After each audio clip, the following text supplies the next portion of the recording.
প্রচণ্ড রোদ, বর্ষার প্রখর আলো, বিকেলবেলা যদি এরকম একটু পিঠে হয় তাহলে কেমন হয় বলুন তো। তো আজকে এই পিঠেগুলো বানানোর জন্য প্রথমে আমি ভাতের চাউল, আতপ চাউল এবং পোলা চাউল মিলিয়ে এটা ভালোভাবে ধুয়ে তারপর ভিজে গুঁড়ো করে নিলাম। এর সাথে অল্প একটু আটা দিয়ে দিলাম। আটাটা দিলে হয় কি পিঠাটা একটু ভালো মানে ফ্লফি হয়, খেতে কিন্তু খুবই দারুণ হয়। আর একদম চালের গুঁড়া দিয়ে ডাইরেক্টলি পিঠা বানালে সেই পিঠাটা একটু ফুলে কম, এই জন্য চালের সাথে একটু আটা মিক্স করতে হয়। তো যেটা আমাদের মায়েদের ক্ষেত্রে দেখতাম তারা করে থাকতেন, তাদের কাছ থেকে শেখা। তো তার সাথে দিয়ে দিলাম তাল, তারপর খেজুরের গুড় ফ্রিজে ছিল, তাই খেজুরের গুড়, তাল এবং সাথে দিলাম নারিকেল দিয়ে সব কিছু ভালোভাবে ব্যাটারটা করে নিলাম। করে 30 মিনিটের জন্য রেখে দিলাম। 30 মিনিট লাগে না, 10 থেকে 20 মিনিট রাখলেও হয়, যার যেরকম সময় থাকে ওইভাবে রেখে দিতে পারেন। তো আমি 30 মিনিট রেখে দিলাম, রেখে ভাজতে চলে আসলাম। তো তেলের ভিতরে আমি পিঠেগুলো দিতেছি। এই পিঠের সিক্রেটটা হলো যে আপনার এই তেলের পিঠের সাথে বানাতে গেলে আপনার আতপ চালের সাথে যদি একটু হালকা একটু পোলাও চাল দিতে পারেন তাহলে কিন্তু পিঠের ফ্লেভারটা কিন্তু অন্যরকম আসে, আর খেতেও কিন্তু দারুণ মজা হয়।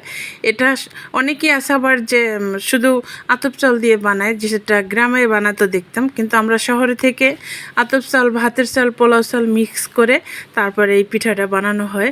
এটা দিয়ে রুটি করলেও কিন্তু অনেক মজা হয়। এটা একটা কিন্তু সিক্রেট রেসিপি। তো আপনারা চাইলে এভাবে ট্রাই করে দেখতে পারেন। আর ফ্রিজে ছিল তাল দিয়ে ভালোভাবে, এই যে তালের পিঠার কালারটাই অন্যরকম। আমার পিঠাগুলো দেখতে পারতেছেন যে কত সুন্দর হয়েছে, খেতেও কিন্তু মাশাল্লাহ অনেক মজা হয়েছে, সবাই পছন্দ করছে। তো আপনারা চাইলেও এরকম পারেন। হয়তো বা তালের, এখন তো পানি তাল, সামনে হয়তো বা তালের সিজন চলে আসবে, তখন হয়তো বা ট্রাই করে দেখতে পারেন। আমার কিন্তু আগের তাল ফ্রিজে ছিল, এই জন্য আমি করতে পারলাম। আর আমার বাচ্চারা একটু বিকেলে এরকম তেলের পিঠা খেতে চায়, বা আমারও ভালো লাগে বর্ষার দিনে বৃষ্টি হইলে, বা এই বর্ষার দিনে এই পিঠাটা কিন্তু বর্ষার দিনে খেতেই মজা। তো যাই হোক, আমার পিঠেগুলো দেখতে পারতেছেন আলহামদুলিল্লাহ অনেক সুন্দর হয়েছে। আর পিঠেগুলো ভাজতে ভাজতে আপনাদের সাথে মনে পড়ে গেল আমাদের ছোটোবেলার কথা। ছোটো সময় আমরা দেখতাম মায়েরা যে আমাদের বোনদের জন্য অনেক ধরনের পিঠা বানিয়ে একসাথে জামাই বাড়ি পিঠা উপহার দিত। তো আসলে সেই দিনগুলো মিস করি খুব। এখন আর হয়তো বা ওরকম দিন নেই যে পিঠা বানিয়ে জামাই বাড়ি দেবে বা দেয়, বা ওই প্রচলনটাও হয়তো বা উঠে গেছে। আগে হতো, আমরা ছোট থাকতে তখন দেখতাম এই সব ধরনের পিঠা দেওয়া হতো, কিন্তু খুবই মজা হতো বিষয়টা।